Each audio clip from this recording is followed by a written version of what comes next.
দর্শক আসসালামু আলাইকুম। প্রাণঘাতী ক্যান্সারে আক্রান্ত ক্ষমতাচ্যুত প্রধানমন্ত্রী শেখ হাসিনা।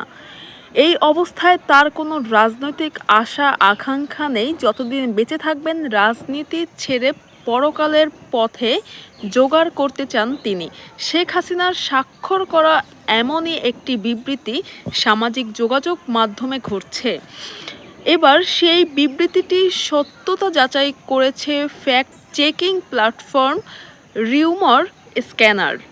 এক বিবৃতিতে শেখ হাসিনা বলেন, প্রিয় দেশবাসী, আপনারা নিশ্চয়ই অবগত আছেন যে আমি শারীরিকভাবে অত্যন্ত অসুস্থ। প্রাণঘাতী ক্যান্সার আমাকে তিলে তিলে মৃত্যুর দিকে ঠেলে দিচ্ছে। এমন তো অবস্থায় আমার কোনো প্রকার ক্ষমতা বা রাজনীতির আশা আকাঙ্ক্ষা নেই। আমি আজ স্পষ্ট জানাচ্ছি যে বাংলাদেশ আওয়ামী লীগের ফেসবুক পেজ হ্যাক করে বিএনপি জামায়াতের লোক বিভিন্ন উস্কানিমূলক প্রোপাগান্ডা ছড়িয়ে আওয়ামী লীগের শান্তিপ্রিয় নেতাকর্মীদের হরতাল অবরোধ সহ জ্বালাও পোড়াও কর্মসূচির দিকে চালিত করেছে, যা অত্যন্ত নিন্দনীয় ও ঘৃণাস্পদ কাজ।